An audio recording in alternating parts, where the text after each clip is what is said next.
that we bring that up, because before I go any further, that pre-action petition that they alluded to, understand that's a procedure under New York law that aims to secure information before filing a lawsuit. I just wanted to get that out the way, okay? By the way, the lead between Drake and Kendrick, who, by the way, is set to headline the Super Bowl halftime show, is one of the biggest rap beefs in recent years. The beef between them. It's one of the biggest rap beefs in years. This is a bad look. Let's get this out of the way right now. It's a bad look. And it's all smeared on Drake. All of it. This is hip-hop, man. This is hip-hop. Somebody comes at you with lyrics, with a song, you're supposed to come right back at them with the song, with lyrics. And I'm going to tell y'all something right now. You know, the hip-hop community prides itself on being authentic, straight up, real, in your face, let you know where they stand, how they feel, and not shying away from shit. That's the hip-hop community. Let me tell you what's been happening in the hip-hop community since last night. I've been making calls. I appreciate the bevy of information that everybody has provided me with, giving me intel and letting me know what the hell is really going on. Because, ladies and gentlemen, I don't cover this business. And yes, I'm a product of the hip-hop generation. I grew up, I'm from Hollis, Queens, New York City, y'all. I'm from Hollis, Queens. Run DMC, grew up in the neighborhood. Jam Master Jay was best friends with my late brother, God rest both of their souls. LL Cool J grew up 5 minutes away in Farmers Boulevard. 50 was just a few minutes away. Ja Rule, the same thing. I mean, the list goes on and on. So understand, I'm a product of all of that. But I've never been entrenched in it from a journalistic perspective. I don't cover it. I don't read hip-hop magazines and all of this other stuff. I just listen to the music that I like and to the stations that play the music that I like. That's all I know. I don't know a damn thing about the industry. I'm going to tell you this much, though. I know a hell of a lot of people who do. Here's why I bring it up. All of them want to remain nameless. All of them. The hip-hop artists I know, the radio disc jockeys that I know, the journalists that cover it, even though I got Torre coming on in a few minutes. I mean, I've never seen an industry where you got folks, yo, I'm not touching this publicly. But I ain't stop a whole bunch of them. I'm talking about 10, 15 different people. Let me know how they feel. Because I'm going to read some of this stuff. You understand? Can't tell you who. But I'm going to just let you know. They looking at Kendrick Lamar's song, Not Like Us, with the 900 million listeners, the downloads, all of this other stuff. And they going like this. Damn right. Drake Not Like Us. Didn't we tell you? Didn't Kendrick Lamar tell you? All because of lawyers. Now, again, this is not a lawsuit. I want to make that very, very clear. Not yet. This is a pre-action petition. So basically, if you're Drake, what you're doing is the procedure under New York law that aims to secure information before filing a lawsuit. You're trying to make sure you get access to all the information that you want because of the accusations that he's trying to say. And they looking at Drake and they don't give a shit about that. The rap artists don't care. The DJs don't care. Now, my man Funk Master Flex was on TV. Oh, not on TV, I'm sorry. He went on social media. And he was saying Drake ain't tell a lie. That this is the game that's played in the music industry, where you got cats having money funneled to them to push one product more so than the other, to push a particular song, to make sure it gets airplay and stuff like that.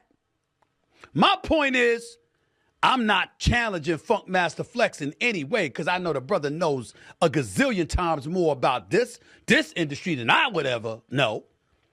All I'm saying is, nah, people don't give a shit about that right now. No. Oh, no. That don't matter right now, ladies and gentlemen. What matters right now is that two lyricists have been going after each other for months. And Kendrick Lamar, Not Like Us, this shit was off the chain. It was off the chain. Everybody been going. I mean, you got people, kids, adults, senior citizens, black, white, Hispanic, Asian, everybody. And they know the lyrics. Minor. Remember that? I mean, they're like, but all they said was, yo, damn, Kendrick got him. Not damn, Drake's a pedophile. It's just talking about the lyrics and what he brought and what he dropped and how he came at him. And we ain't hear much from Drake. And then we get this. Look, y'all. There's several modes of thinking in this. And let me calm down a little bit because it's got me hyped. I'm not going to even front. Just read it. Yo, one person wrote to me, Drake throwing away his hip-hop credibility to use this leverage in label negotiations. The flip side is he's also, in effect, helping Kendrick Lamar distance himself from Drake in a hip-hop legend conversation. There are rumblings that the defamation lawsuit is an effort by Drake to stop Kendrick Lamar from performing Not Like Us at the Super Bowl. Because Kendrick Lamar is the halftime show for the Super Bowl.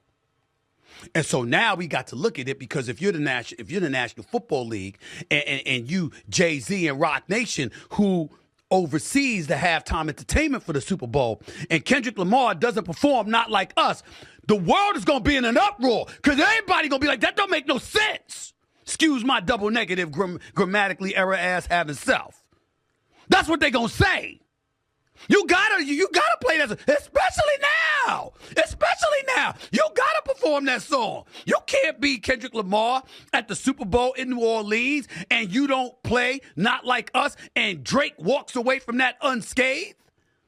Because I don't care who pumped what up. If the song wasn't straight fire, there's no way it would have had that many hits. That many downloads. No way in hell. I don't give a damn what they try to pump. I don't care what they try to market. Nobody's having it because you want to hear that song. And so from a legitimate perspective, that argument by Drake in the eyes of a lot of fans out there is illegitimate. But more importantly, he comes off as very weak and very sensitive. And ladies and gentlemen, as a guy that covers sports, do you remember what happened when DeMar DeRozan was returning to Toronto to play? Now that he's a member of the Sacramento Kings? Drake used to love DeMar DeRozan. But DeMar DeRozan was on stage doing Kendrick Lamar's concert in L.A. months ago, dancing on stage with Russell Westbrook and a couple of other cats because they all from the same hood. All from Compton. And they were like, yo, DeMar DeRozan used to be a Toronto Raptor. Drake loved him, but then when a reporter asked Drake about DeMar DeRozan's jersey being hung in the rafters as a testament to his greatness as a Toronto Raptor during those years he played there, Drake said, yo, I'd go down there and pull it down myself. You don't believe me? Listen to this right here. Look, see it for yourself. Check it out. Speaking of national treasure. Yes, if you ever put a DeRozan banner up, I'll go up there and pull it down myself. That's the answer to your question. Is that what you're going to ask? No. I didn't mention well, you know DeRozan and Kyle. Yeah, well, shout out to Kyle. The statues are next. Well. Yeah. They are. I'm a New Yorker. What is this going to be them like this? See what I'm saying? It's not far-fetched to believe if he's going to react like that towards DeMar DeRozan, who used to be his boy. They was once on a magazine cover together, if I remember correctly. If you're going to act that way towards a cat that you once had love for, why would it be beyond the pale for you to try to get Kendrick Lamar not to be allowed to perform that song on a halftime show for Super Bowl? That is not far-fetched. It's bad. It's bad. And if that happens, I'm going to tell you something right now. It's not good for Drake. Here's another thing that somebody said to me from the hip-hop industry. Quote, it's not hip-hop at all. He lost me with that shit. I'm sorry. Still love Drake. Still love him. But got to stay far away from him on the low after this. Ain't no excuse for him doing this. You want to get back at Kendrick Lamar, you come up there and you come up with some bars, you come up with some lyrics, and you go at him. You don't use lawyers to do it. That's how this is being viewed. And so I remember I just went and got myself a haircut. And I ran into a couple of the brothers when we were in the shop And they were like, yo, it's a legal issue. Fine. But this will detrimentally hurt Drake's credibility. And then one of the cats said, yo, he might not care. I said, why not? They said, because he ain't like us. I don't know what to make from that. I mean, he's from Canada. Kendrick's from Compton. You know what I'm saying? Streets of Canada probably a lot different than Compton. I guess that's what they were alluding to. Actually, I know it. But this don't look good.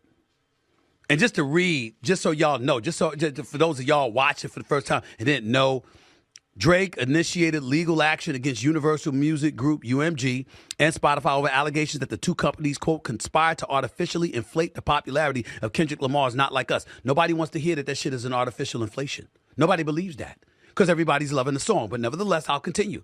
In the following Monday, November 25th, in Manhattan court, Drake's Frozen Moments LLC accuses UMG of launching, quote, an illegal scheme involving bots, payola, and other methods to pump up Lamar's song, a track that savagely attacked Drake amid an ongoing feud between the two stars. UMG did not rely on chance or even ordinary business practices, attorneys for Drake's company write. It instead launched a campaign to manipulate and saturate the streaming services and airwaves. Drake's attorneys accused UMG of violating the Racketeer Influenced and Corrupt Organizations Act, the federal RICO statute often used in criminal cases against organized crime. They also alleged deceptive business practices and false advertising under New York state law. The court filings are a remarkable twist in a high-profile beef between the two stars, which saw Drake and Lamar exchange stinging diss tracks over a period of months earlier this year. That such a dispute would spill into business litigation seemed almost unthinkable in the world of hip-hop. Well, it ain't unthinkable now. It ain't unthinkable now. My next guest is a journalist that has covered the music industry for decades. He's also an author, podcaster, and television host. You can watch his show